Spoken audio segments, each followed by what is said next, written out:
12 months. No formal training on various aspects of cloud were provided to anyone. So first, I'm pretty apologetic about it.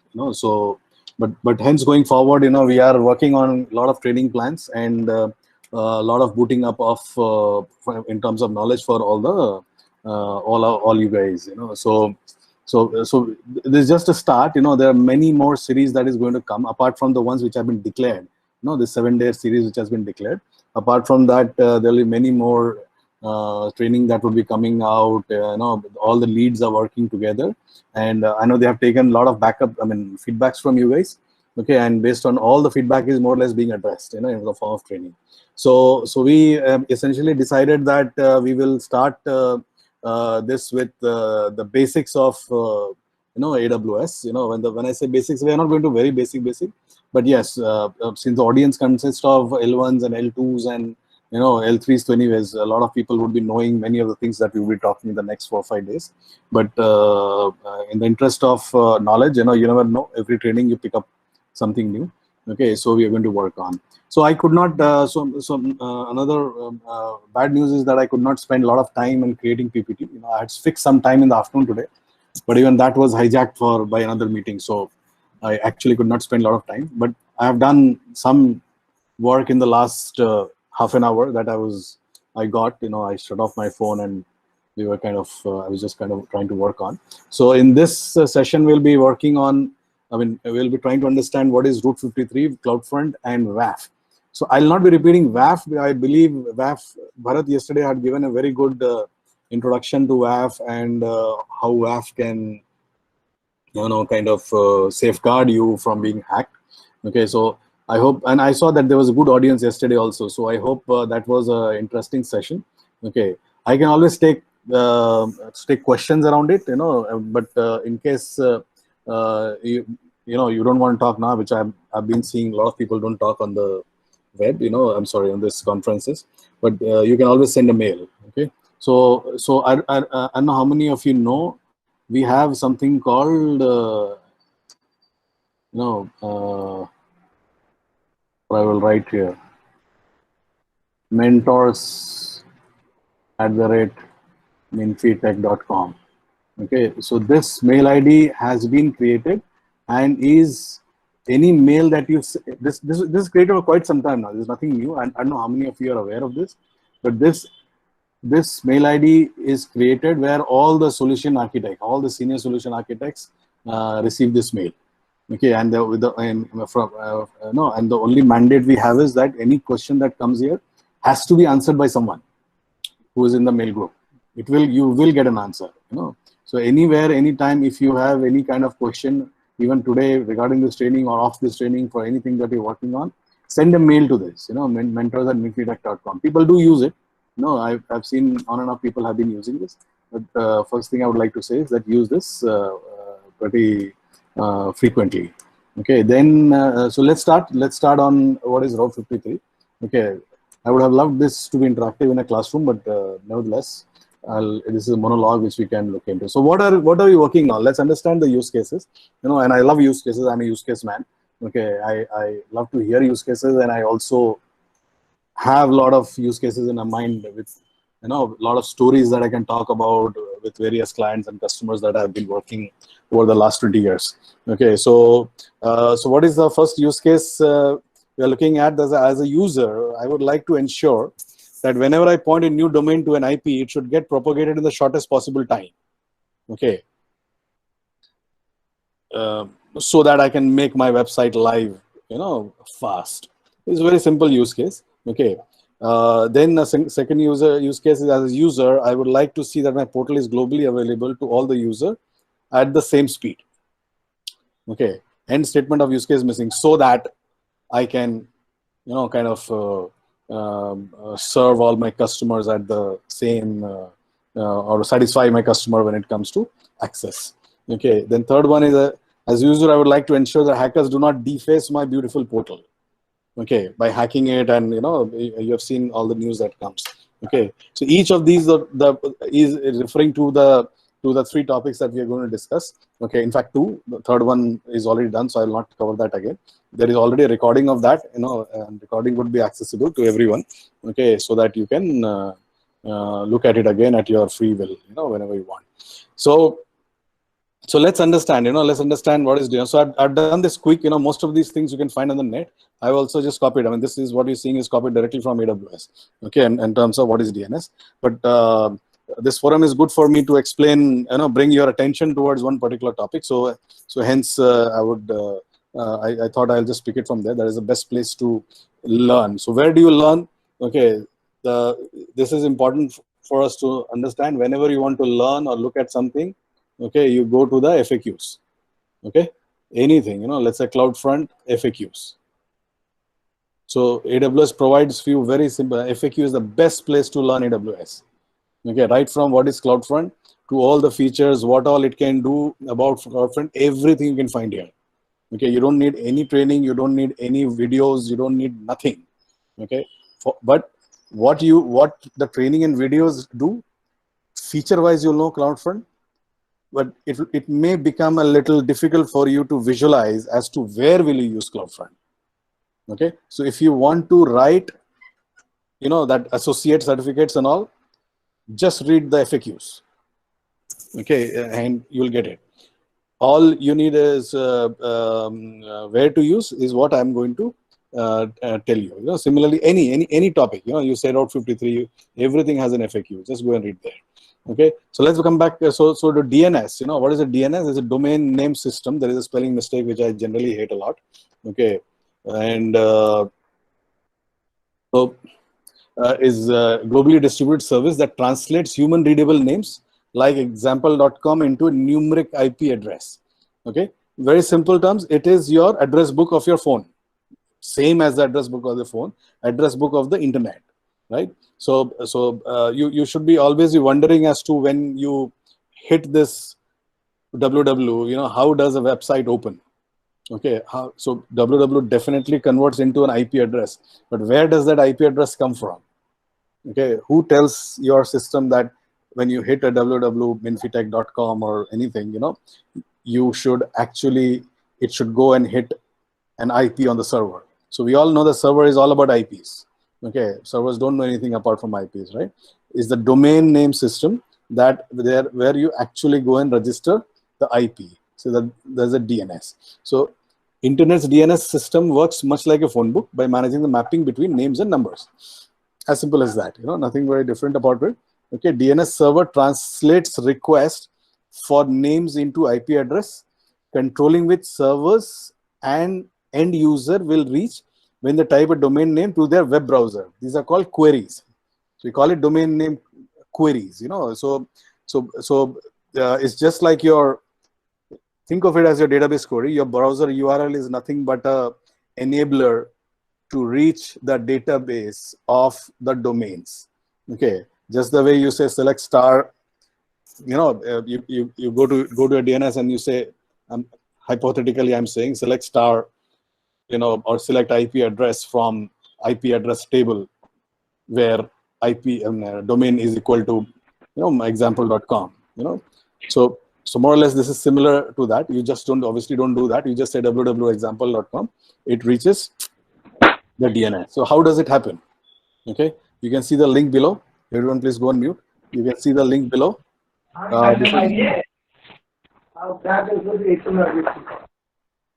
So let me mute someone who is not muted. I don't see anyone not muted. Okay, so how does DNS work? So here's a very good kind of description as to how the stuff happens. So when you put an end user, so when you hit a website, okay, it goes to a DNS resolver server. Read about DNS resolver on the net. It's full of what a resolver does. So many hops happen. So when after the DNS resolver, it goes to the TLD, top level domain. This is called a DNS root name server. Okay, there you find out the top level domain. Okay, then it goes to the Oh, sorry. In the DNS, it gets the top level domain. Then it goes to the name server for the top level domain. Okay. So once it reaches there, again it goes back to the resolver. Again it reaches route 53, which tells route 53 or any DNS. You know, route 53 is just depicted here. This can be GoDaddy, this can be name servers, this any name servers that you have. You can replace it here, and it gives you the IP address, and then again it goes to the resolver and responds to the customer that this is the IP that you need to connect to. Finally, the connection establishes, and you get the web page. So from your a string of example.com, it takes into as many hops to get the IP address.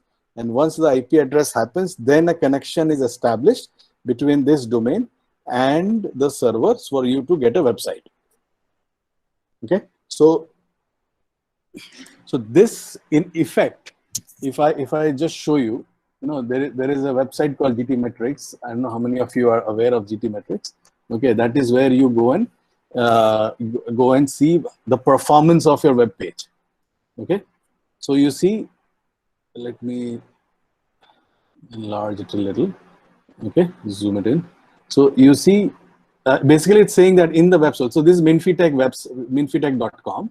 Okay, in minfitech.com, on the website there are so many files which are getting downloaded when you hit the home page. Okay, there are JPGs, there are images, there are JS, there are CSS, there are PNGs. You know, all of them are getting downloaded. So now, if you see here, look at the first part. Okay, or let me show you the time.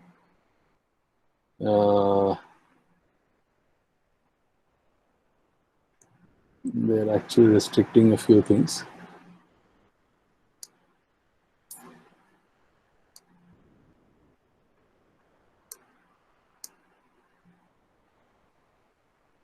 Okay, actually they have restricted this. Okay, so nevertheless, so let's look at these top level stuffs. You know what is happening? I hit a minfitech.com.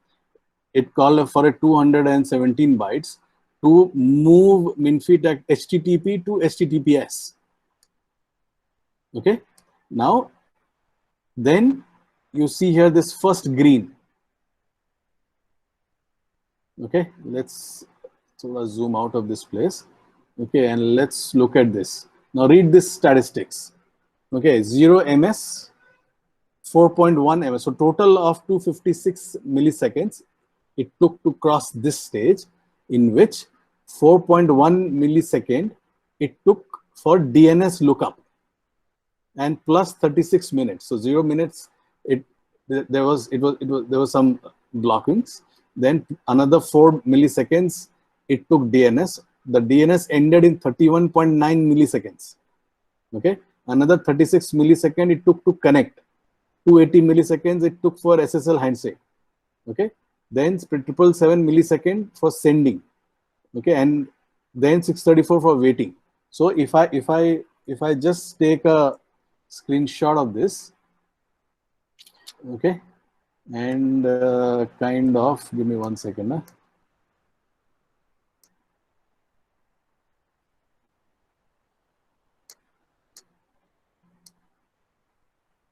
And kind of paste it here.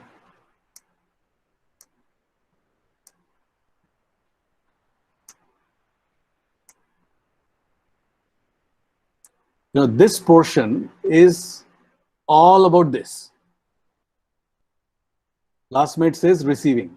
So this is the receiving that is happening. Logging and DNS lookup. See, this is all here. DNS root name servers. Okay, connecting SSL. It has reached somewhere here. Connecting SSL. Okay, and waiting. Now this, it has got the IP. Now it is connected and waiting, and then it is receiving. Okay, so now if you have, now here's the impact. Okay, if you have a DNS server which takes longer for you to resolve this, either one.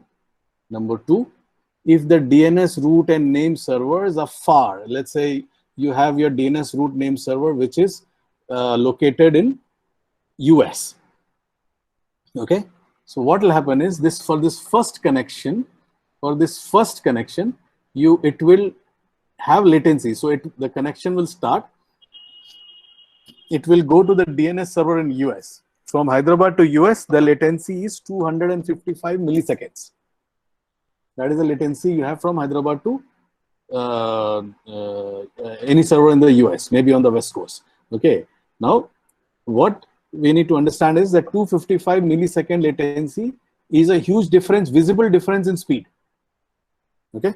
So, further this DNS, slower your website to, it will take more the time it will take to complete this one step, which is equivalent to this. Okay. And slower the website will open for the end user. So you see, in total, it took 1.41 seconds for just receiving. Okay, I don't know where is the DNS of Minfy hosted. You know, it is not Vancouver, Canada, optimized WordPress. Ravi Kiran would tell you, but I doubt it is on Route 53. I doubt. Okay, let us look at another website. You know, this is the website which is, you know, one of our customers' website. Okay, which is hosted on.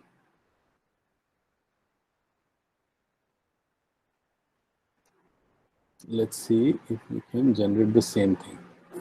Okay. Now you see this is hosted over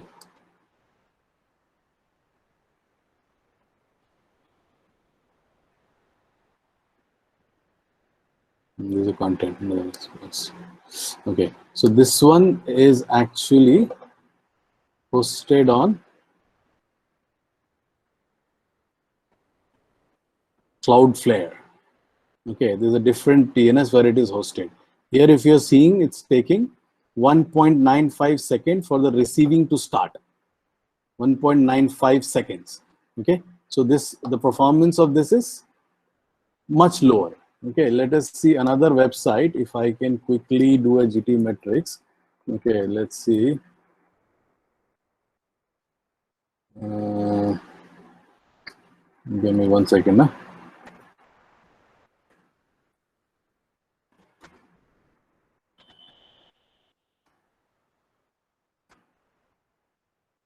This may take some time.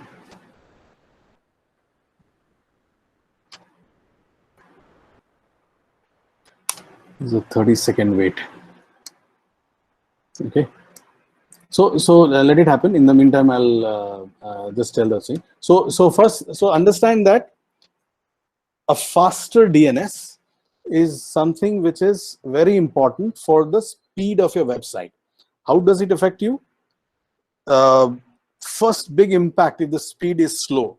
Forget applications. We mostly work on with application team. Let's talk about applications or websites which heavily depend on Google searches. Okay, if your website is slow to respond, Google will never bring it on the first page. Okay, it will impact business. Okay, if your website, if your DNS, sorry, if your DNS is slow to respond, right? If your DNS fails for some reason, your website will not open. You know, you would have done a lot of effort in putting up DR and setting up DR and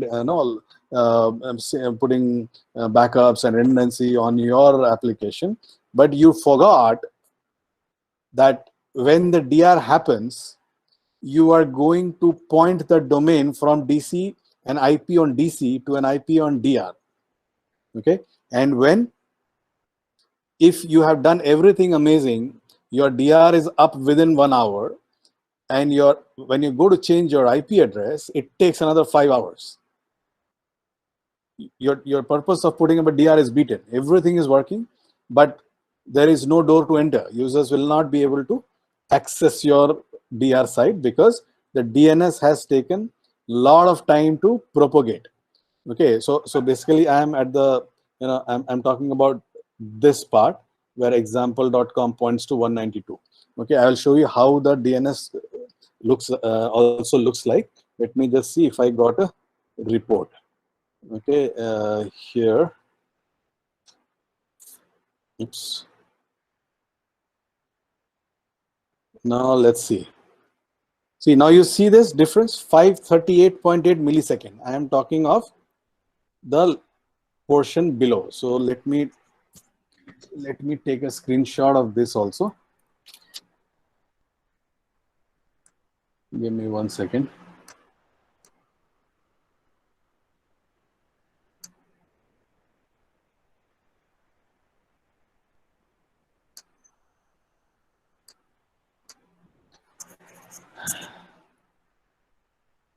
Okay, let's take a, what is this? Screenshot of this. And now let us see. Why did this not come correct? Hold on.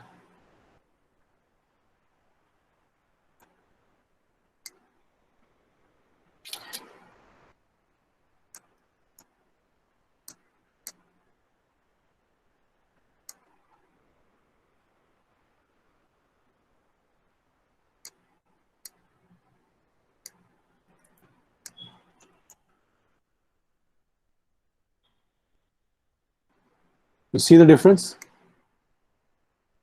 Now let's have a quick difference between both. 0 ms request start time since the beginning, plus 256 ms request starts time in the beginning. Okay, this is Route 53. This is Cloudflare. Okay, you can straight away see the difference in the statistics.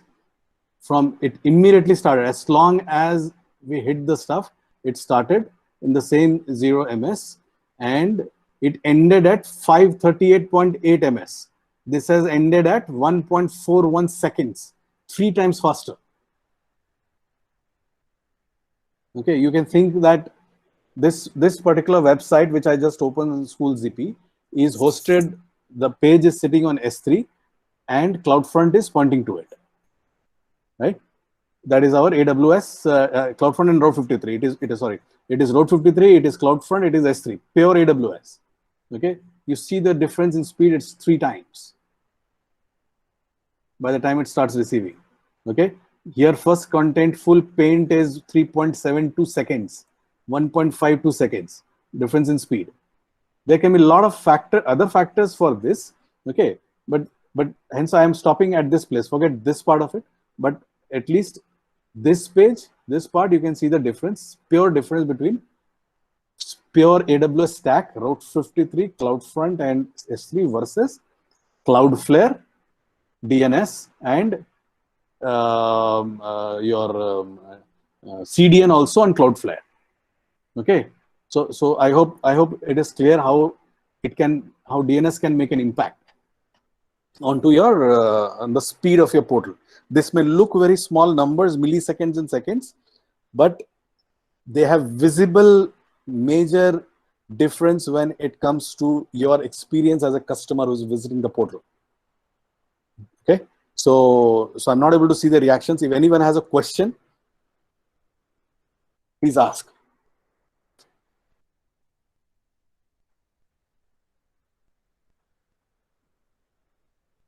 Or ask on Mentors, doesn't matter if you don't want to talk here, or mail it directly to me. This PPT I'll send you any which ways, so do not worry about this. Okay, you can look at, go to this link and read about this photo. I have bought it from this link. Okay, this photo I've got it from GTmetrix, so I'll write GTmetrix also here. You can go there and analyze any website. Okay, it's a kind of portal which is available for all. Okay, very good website for you to do analysis. GTmetrix.com. God knows, whatever. Okay, so pick it from here. So I'll continue with what is. So in AWS, the DNS is called Route 53. What is 53? Why it is called Route 53? Because it's a DNS port number. Perfect. So it is a DNS port number, right? All DNS, just like portals run on default port of 80 or 443, DNS runs default on 53. So it's called Route 53.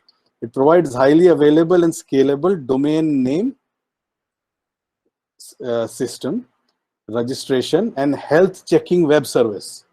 Okay. How does this help? Now, Route 53 has multiple advantages over other DNS. Okay. DNS registration, that is all okay. Health checking. Let's quickly discuss on the health checking part. Route 53 has something. Okay, forget it. Just remember this. In the next slide, I will discuss this. Okay, it is designed to give developers and businesses an extremely reliable and cost-effective way to route end users to internet applications by translating names by like example.com to the IP. Very simple. We understood this. Okay. Extremely reliable and cost-effective. Why extremely reliable? Okay, I'll tell you when I reach CloudFront. I'll tell you why extremely reliable. You can combine your DNS with health check-in service to route traffic to healthy endpoints. Okay, more or less the answer to the first line is there. Okay, in the next slide I will discuss this again.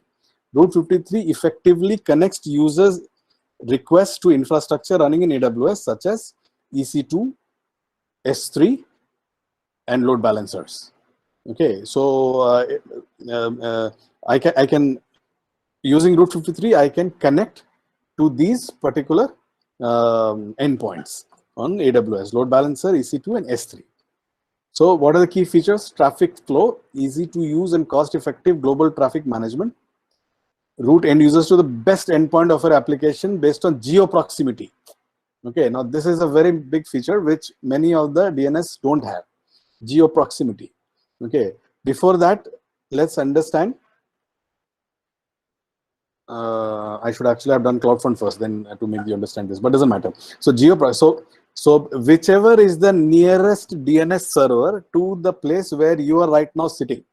You know, if it is Hyderabad, the nearest DNS on AWS is in Hyderabad itself. Okay, if you are sitting in Nagpur, still it is near Hyderabad. But if you're sitting in Allahabad, your nearest DNS would be New Delhi, right? So it will connect to that nearest DNS server and it will do that routing which we just saw. Latency based routing, very important feature. Suppose I have a global infrastructure and the global infrastructure states that okay, you have an infrastructure in Australia and you have an infrastructure in India. Okay, Sydney, let's say, or Singapore, anywhere, doesn't matter.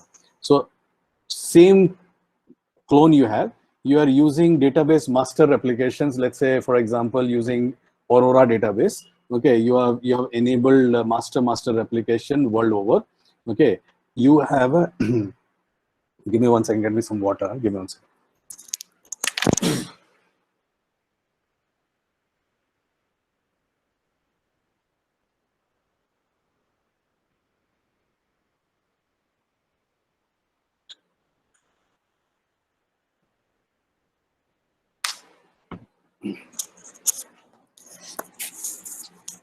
So you understand that you have your same clone infrastructure in Australia and in India. You have used Aurora DB's master region, multi-region master replication feature. Any data that is being written in India by your Indian users in India is also getting replicated to Australia. Okay, master replication, multi-region. So what happens is, because of this latency-based routing, the Australian users will get connected to local region in Australia, and Indian users or anywhere around the Indian proximity on subcontinent, or they will all get connected to the Indian data center. So using Route 53, I can do a global latency-based routing as long as my database is in sync. Even if, just to conclude, because I use the word database master, even if the database master is not in sync, you can still connect your web view. MVC, you all would have learned about MVC. Okay, the view part of your model can be installed at multi-region. Let's say put it in Australia, put it in India. Only the model connection, that is the database connection, for that you can come to the India region, which is still faster than your entire view coming from the India region. So this is a very powerful feature. You must know about this latency-based routing and read more about it, how it works. Okay, so then comes GeoDNS, route end users to a particular endpoint that you specify based on the user's geographic location. Same thing, if the user is coming from India, send them to Indian data center. If it's coming from US, send to some US data center. Okay, that is what GeoDNS does. Okay, you can specify what goes where, who goes where. Private DNS for Amazon VPC. You have this local DNS. I can have google.com in my office as my DNS. No one stops me. Okay, so when I'm resolving local IPs in the office, or forget the office, sorry, that's a wrong example. In my VPC, if I want to connect between servers using a domain name, internal private domain name, I can use Route 53 to create one for me. Okay, and resolve it to the VPC. All the private domains will start working. DNS failover. This is very good for DR, multi-region DR. If your entire region goes down, I can use this DNS failover to move the users from one region to another. Big stuff. A small case can be, I can have my email servers. I can have two different email servers configured differently. Now, using the DNS failover function, as soon as the primary fails, it will start putting the traffic onto the secondary. Okay, so this is DNS failover does. So understand that these are functions. If you don't have it in Route 53, you will end up setting clusters. Okay, very costly and high to maintain clusters. Okay, but just by making some entries into your Route 53, you can just do this failover. Okay, health checks and monitoring. It will tell you if your portal is up and down. It can send you alerts, just like any health check monitoring system which is there publicly available. And domain register. You can go and register your domain. Okay, onto Route 53. Right. So think about questions, if any, till I open the Route 53 dashboard. Right. So obviously, needless to show you, you can go to Route 53 from here. Just type for Route 53 and you reach Route 53. Right. When you reach, this is how it looks like. Okay. And if I want to create a hosted zone, okay. So quickly telling you about hosted zones, let us understand how many zones are there. I had opened one GoDaddy page for you guys.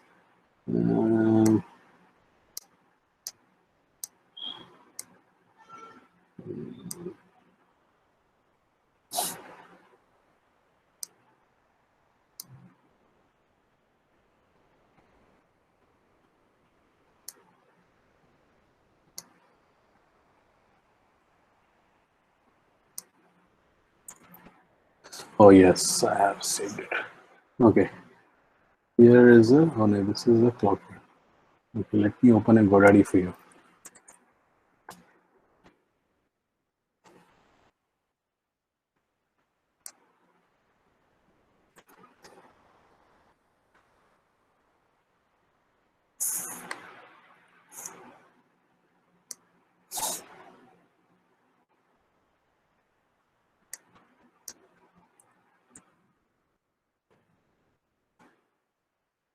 I hope you all know what GoDaddy is. Okay, they started as a domain name registrars, and they more or less give you full stack stuff on, controls of your web portal. One of the good DNSs, I won't say the best, but I would rate it number 2 after Route 53. Okay, in terms of performance. Okay, but in terms of features, this guy has more features than Route 53 when it comes to managing your domains. Okay, even that is very debatable. Okay, whether they really have more features, but somehow I feel that this guy is better when it comes to they're very good at updating themselves. Okay, and we can look some good features out of here. Now, this also I have moved here. Give me 1 second.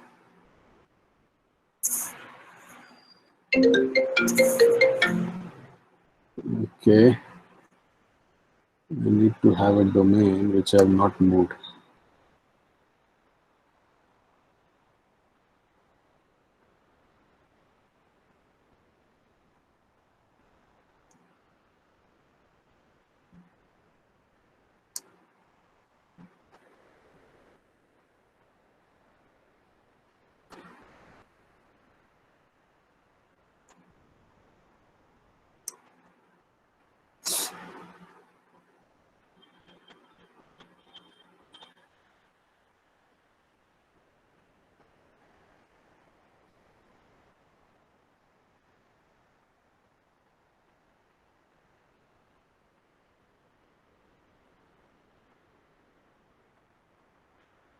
Okay, so what you're seeing now here are different kind of zone records.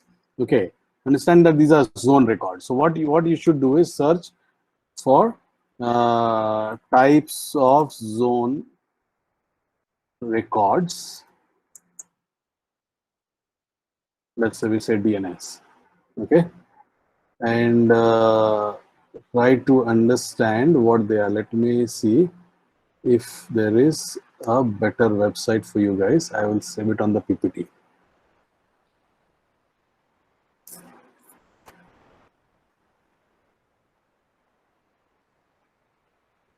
This is good. This is good. So I'll say so quickly. I'll tell you. Okay, two records you must know, because you will be dealing with these two kind of records again and again in your in the current business that you are in. You know, from the managed service perspective or setting up perspective. So one is A record, one is CNAME record. I will show you all this again back in Route 53. Just understand what it is. Okay, A record is where. So what is the domain name? The name of the domain is looseshunting.com.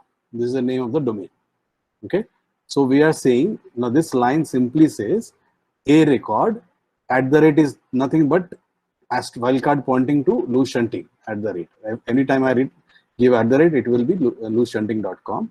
The value is this one, so it is pointing to this particular IP address of the server. And TTL, time to live. Okay, TTL is 600 seconds. Okay, 600 second is almost 10 minutes. So every 10 minutes, the DNS server will go and refresh. Maybe if you would have made some IP changes, or if there is any kind of changes that you have done, it will go and refresh every 10 seconds. I can increase this, and I can increase this and make it 1,000 seconds or 24 hours worth of second or whatever. No one stops me. So okay, so based on that, so understand. And then there is something called CNAME, right? So when you point, so difference between A record and a CNAME is only that A record takes an IP address, CNAME will take a text string. Okay, you cannot put an IP address in CNAME. Otherwise, both are same. There is no difference. Effectively, there is no difference between A record and CNAME. So your load balancers, when you create, you will point it as a CNAME. And if you have a public IP, you will point as an A record in the DNS. Okay. Then there are mail servers, SO.txt. Please go and read here. I will save this page on the PPT. Okay, so that when you get it, you can read a little more about DNS. So let's go back to Route 53. Okay, show you the same thing on some portal that already has few mappings done. Now, how does this go away? Okay, so what you're seeing now here is schoolzippy.com is a domain. A record is pointing to an S3 bucket. Okay, we have made S3. You can host websites on S3, right? Okay, I have pointed an A record to an alias on the S3 bucket, which has to be okay. Sorry. This is an alias. No, where is my? Let's look at the CNAMEs.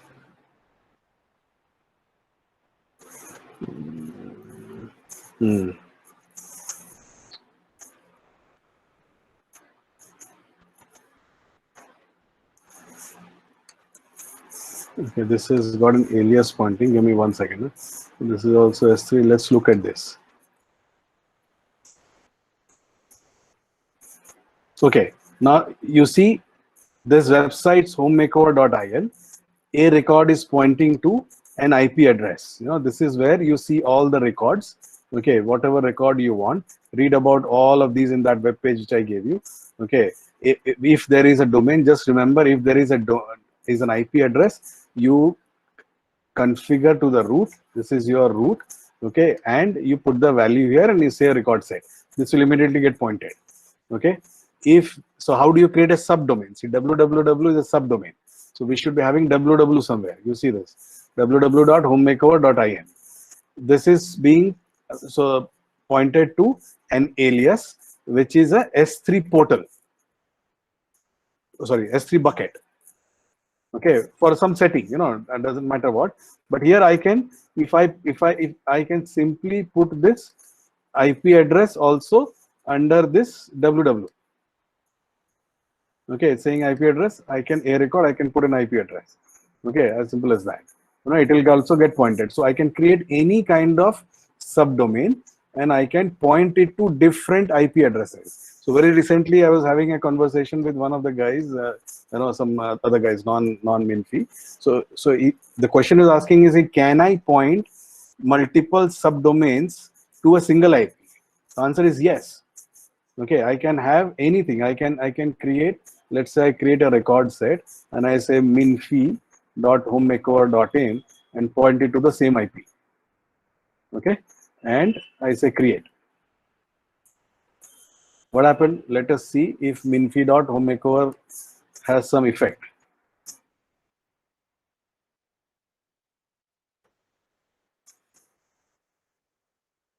No effect as of now because it has not got propagated.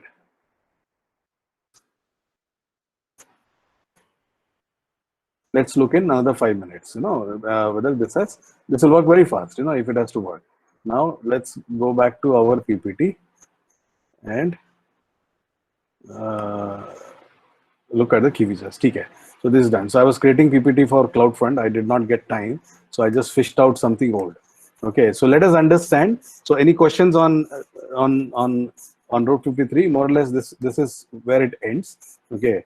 You will have to do some kind of research yourself, and understand what it is. But all of these records are very standard records.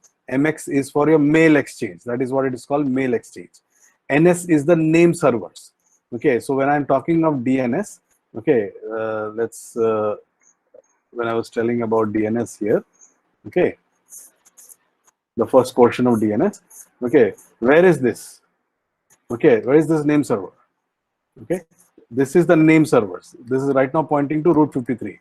So remember this word.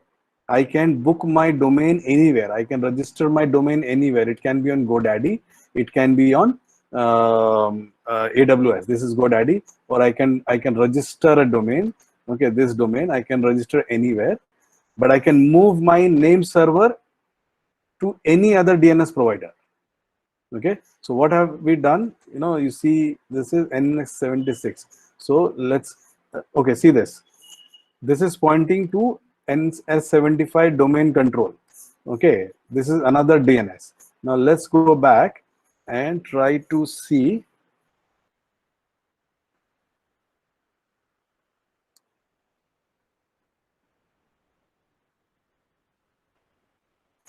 If we can.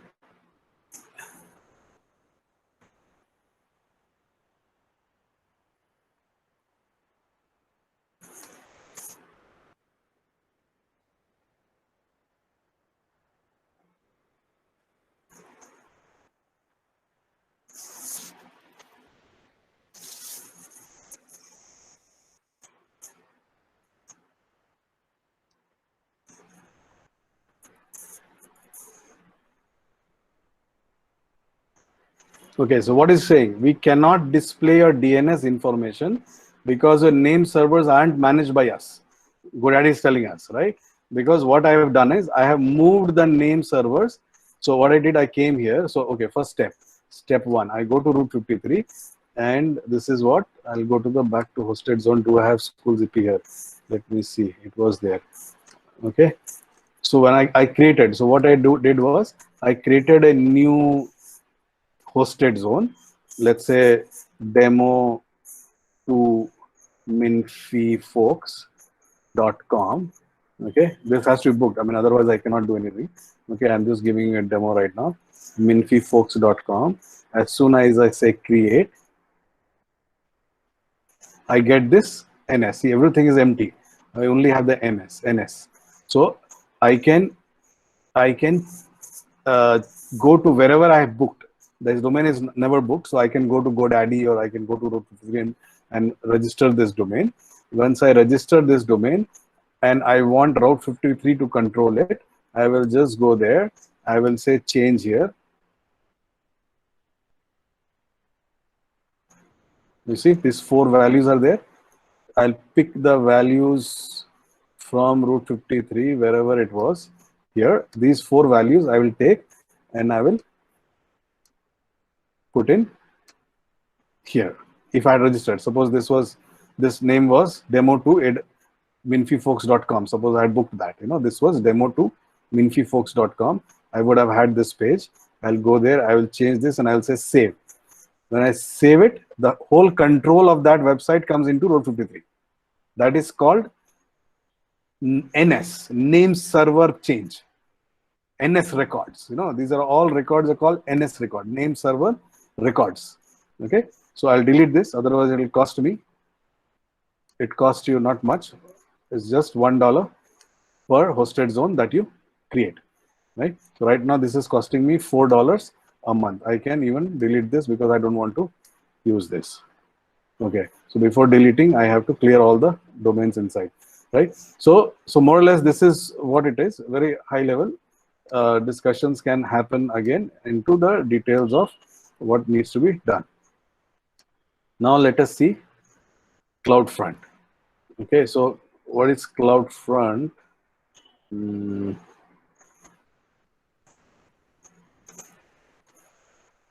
Okay.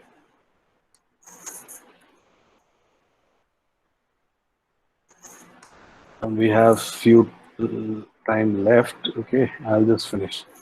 Okay, so we talked about a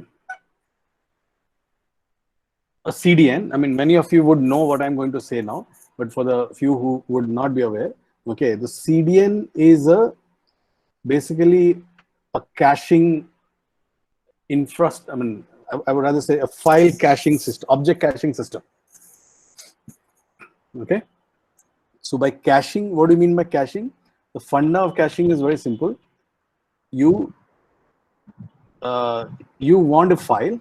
The file is located in, let's say, server A, but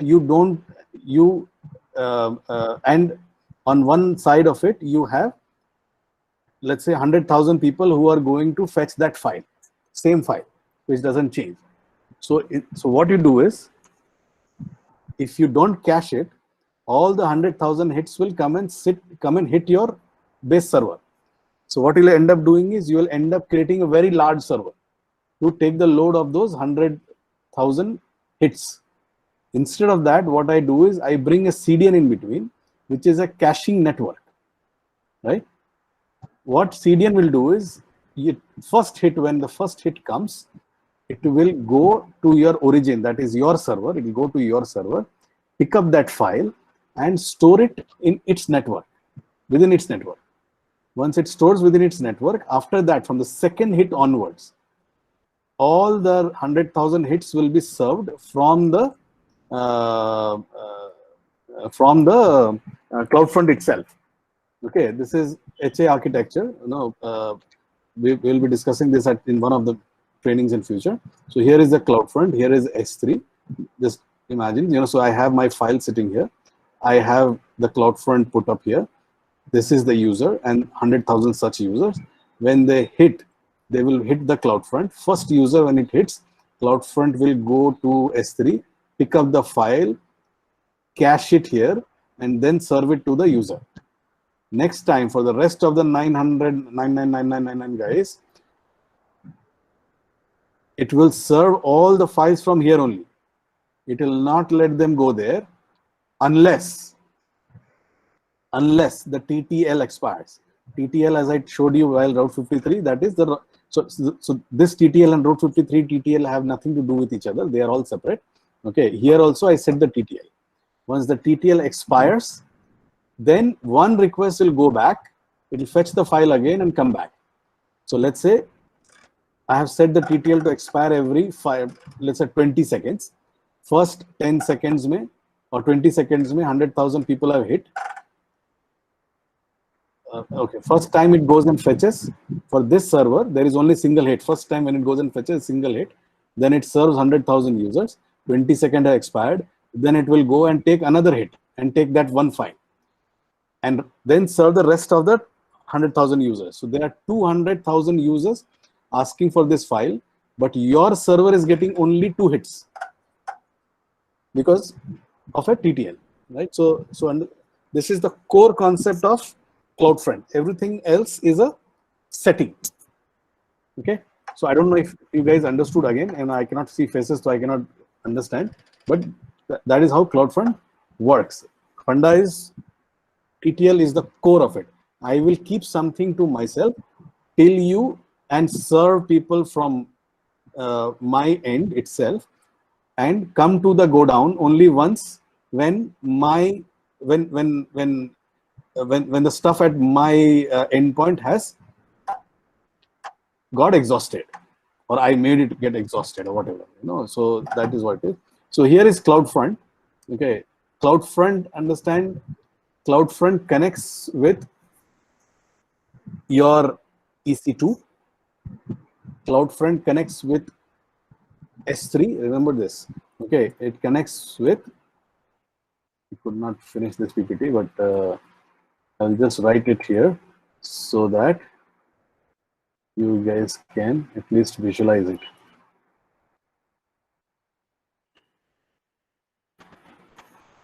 Connects with load balancers. CloudFront connects with EC2s. It connects with S3, and it connects with API gateway. Okay, these are the only 4 things that CloudFront connects with as an endpoint. Okay, when I say endpoint, what do I mean? I am talking of this layer. This layer can be a load this is S3. Right now it is showing S3. This layer can be, now here you see it is also connecting to a load balancer. This line is going to a load balancer. I can also connect directly to an EC2 as an endpoint, or I can connect to an API gateway in the serverless model. Okay, so there are 4 endpoints that can connect to. It does not connect to a server which is instance which is not an AWS. It will not connect outside. It only connects within AWS. One good reason for that is if I connect it, okay, forget that. You know, let's not discuss about that. That's too detailed. Okay, but let's look at CloudFront and what it does. So let's pick up one CloudFront, which is I don't know which one is the latest one. Is Pooja around? Which one is the latest one?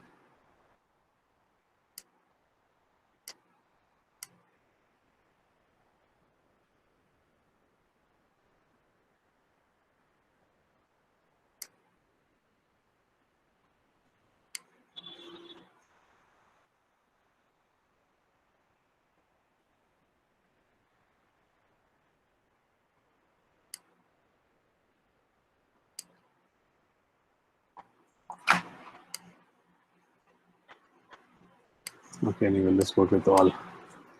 You will see data. Okay, so we'll come to this. First, understand what is distribution. Okay, distribution is there are 2 kinds of distribution: web and RTMP. Okay, was discontinuing support. This is news for me also. Okay, because there are better things that have come under the media stack. RTMP was real-time media protocol. Okay, real-time media protocol is what you use when you create video conferencing solutions. Real-time media protocol, real voice and videos getting exchanged. That is where you use this RTMP protocol. So we'll not talk about this. We'll be talking about the web distribution. So what you do is you create a web distribution. You go there and you find that there are so many endpoints already available. Under S3 bucket, there are so many S3 buckets. There are no load balancer. Okay, there is no containers. Okay, so anyways, we are not going to save this, so we'll create anything. Origin path is, you see this is very well established as to what you do. If you want CloudFront to request your content from a directory in your S3 bucket. So this is S3 bucket. I can say get it from a directory called Minfi. Okay. The other settings you don't have to worry about them. Protocol, you want them to open only on HTTPS. Okay, or you want to do HTTP or HTTPS, whatever people wants to connect to. Okay, this is the TTL where you set. I can kind of change the TTL to anything. You know, I can make this for a media portal. I would like to keep it as 15 seconds. Okay, this is in seconds. So I like to keep it at 15 seconds because media portal news keeps coming on a very fast, frequent basis. Every 15 seconds, the TTL will expire. This it will keep the cache live only for 15 seconds. Every 15 seconds, it will go back, pick the whole thing, and come back again. Okay, so think about a media portal where every second you have thousands of hits coming. Still, it is saving a lot of load on your server because it's caching within itself. Okay, so I'll keep the TTL. Forget the smooth steering. Read this eyes. You know, it tells you exactly what it's supposed to do. Okay, and I will say create distribution. As long as I say create distribution, one distribution will get created like this. Essentially, your CloudFront setting is done. Essentially, okay. Then based on your requirement, you kind of make some changes in the origin and groups and behaviors. Okay, so I'll end the CloudFront story here. You know, origin, groups, and behaviors are an advanced session on CloudFront. Only on CloudFront is something which will take. I will invite Anant someday for conducting this training. Okay, he has worked with this very extensively, and he will be a very good guide for you to tell you how CloudFront works. But what is the impact? Let us see. Okay, what is the impact of CloudFront? Let's go into the reports. So this is one of the biggest feature of CloudFront, these reports. Okay, what are the most popular objects?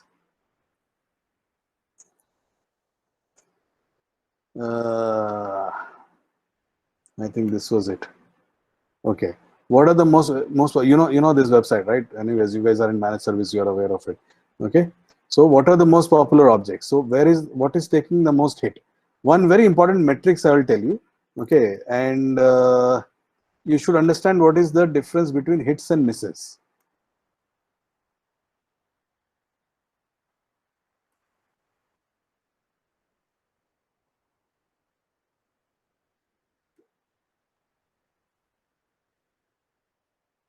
Okay, now you see. So recently we had gone to Inadu to optimize their portal and reduce their workload. Okay, you see this two columns: hits and misses, and hits percentage. Hits, misses, hits percentage. Very important metric when you're working with your client. And if your client has CloudFront, you should go to this particular stats popular objects, and you should see the hits and misses. Hits are, so it's very simple. I've been talking about two layers. This is caching. If the object is not available here or it is not cached here, this user request will go back to the origin. So every time the response comes back from the CloudFront, it is a hit.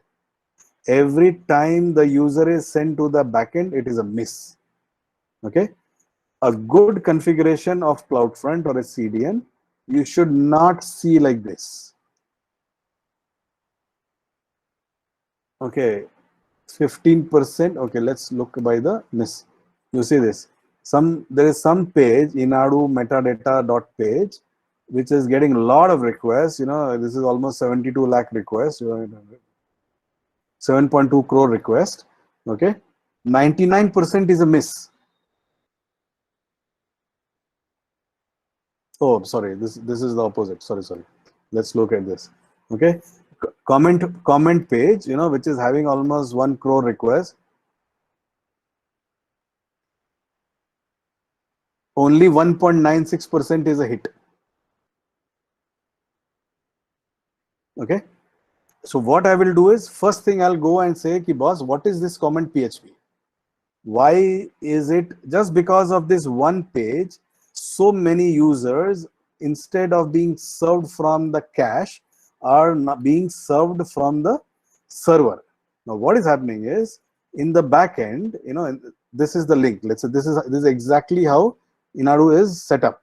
Okay, you have a CloudFront, you have a load balancer. Below the load balancer, you have Autoscale web servers. Okay, I mean, this layer is not there, this layer is there. Autoscale application servers, right? Now, because this guy is missing so much, okay, so many number, 1.8 crore hits are reaching the instances. The size of the instances are very high. Okay, so if I am to reduce the size of the instance, I have to reduce these misses. Okay, so if you see in total, look at the miss, you know, this is 2 crores. God knows, get comments. Everything to do with comment is a miss. Okay, that is constituting a huge workload on. Look at this favicon. Favicon is getting hits only 18% time. For this one icon, the server is getting the load.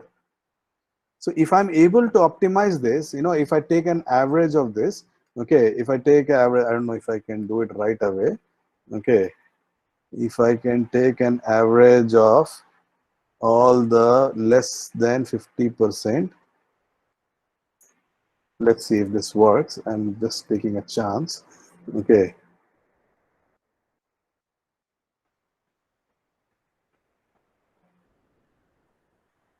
what was that? Just taking a chance.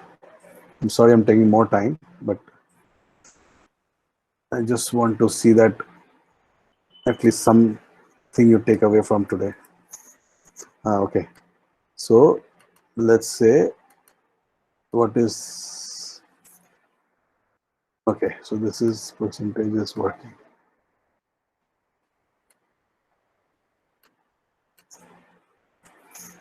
So what is average? 22% is the total average, okay, of the hits percentage. Okay, this is hits percentage. Now think logically. Suppose my server running is 16 core, 64 GB.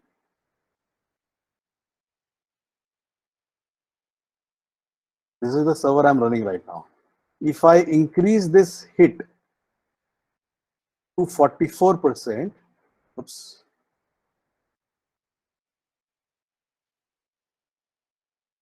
Oh, this percentage, sorry. If I increase this hit to 44%, this server will go down to 8 core 32 GB. Okay, because I have used the cache more effectively to reduce the number of hits. So suppose this hit was, you know, a million.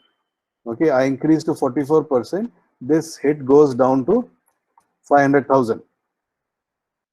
If this was running at 80%, okay, this is your CPU usage, okay, percentage.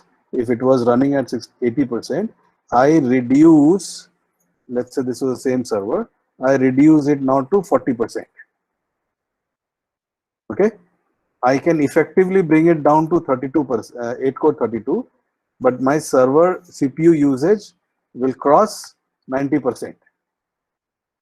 No, why? Correct. If I at 16 core, if it was 80%, at 8 core, it will become, at 8 core, it will become more than 90%.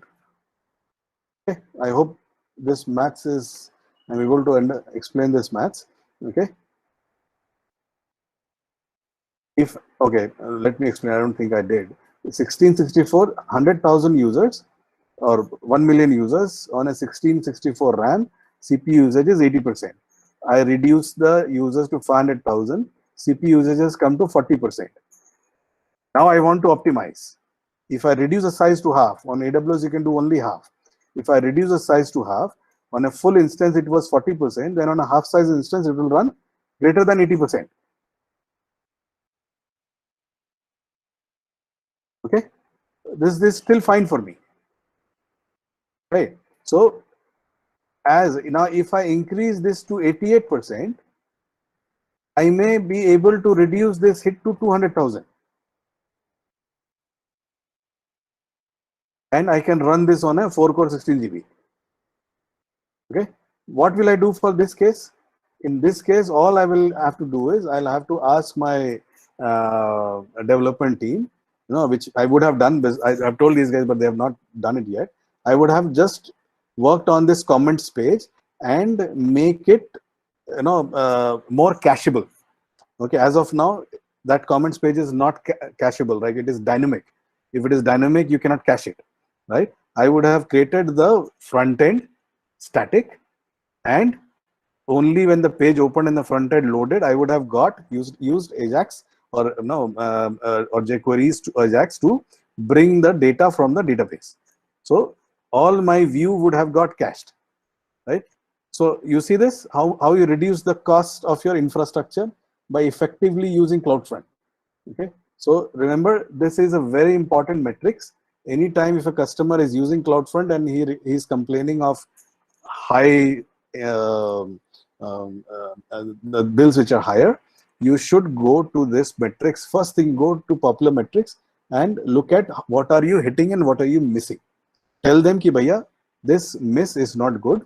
You have to make changes in your application to increase these hits to more than 70-80% so that your infra size will come in control. This is the biggest effect of CloudFront on the kind of things we work on.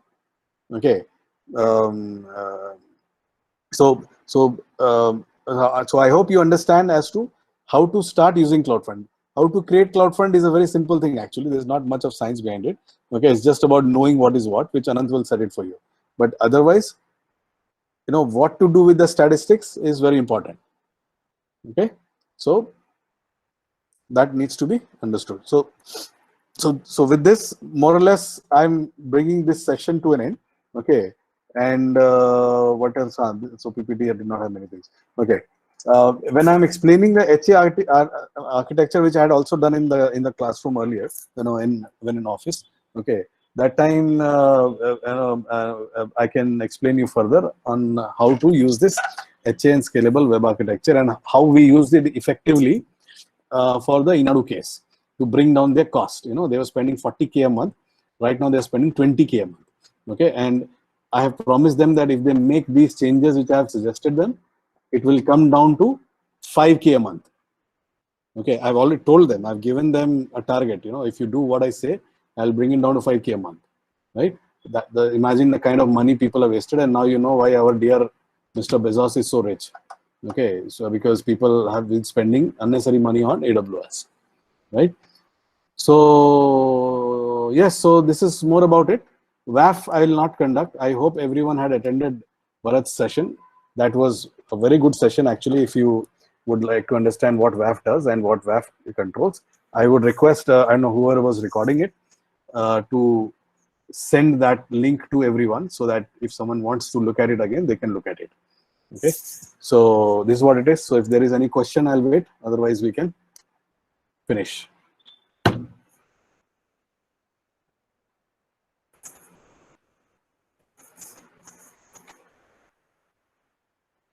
Send me a mail if you have questions. There is a feedback form. Where is the feedback form? Is someone from HR here?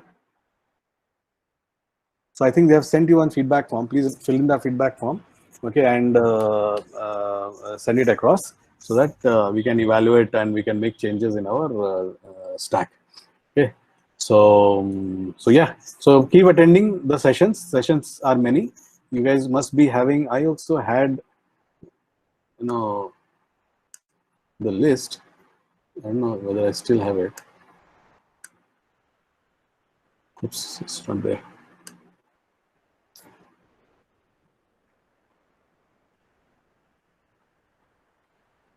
No, I don't have it. Forget it. So anyways, HR is contacting you. So they will tell you as to what the sessions are happening. Every day is between 6 to 7. Whoever has missed 6 to 7, this is getting recorded. Please do watch it. Okay. And then at your free will and time, and see what we can implement. Okay.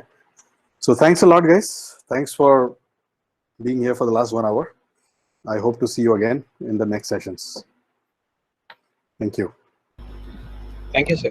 Thank you, sir. Thank you, sir. Thank you, sir. Thank you, sir. Thanks.